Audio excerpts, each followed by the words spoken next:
سلام الله عليكم متتبعي الأفاضل، أهلا بكم في عرض إخباري جديد. نشرة إنذارية: زخات رعدية ورياح قوية بعدد من مناطق المملكة. إليكم التفاصيل. أفادت المديرية العامة للأرصاد الجوية بأن زخات رعدية محليا قوية 25 إلى 45 ملم مصحوبة محليا ببرد وهبات ريح من 60 إلى 85 كم في الساعة، مرتقبة اليوم الاثنين وغدا الثلاثاء بعدد من مناطق المملكة.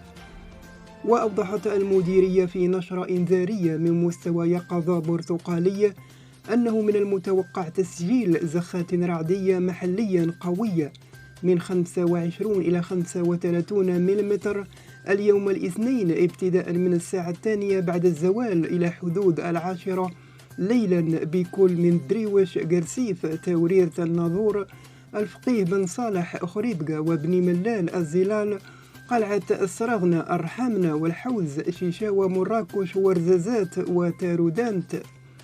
وأضافت المديرية في النشرة ذاتها أنه يرتقب تسجيل زخات رعدية محليا قوية 30 إلى 45 ملم ستكون مصحوبة بحبات برد وهبات رياح من 60 إلى 85 كم في الساعة غدا الثلاثاء، ابتداء من الساعة 1 ليلا إلى حدود 11 ليلا بكل من أسرد ووادي الذهب.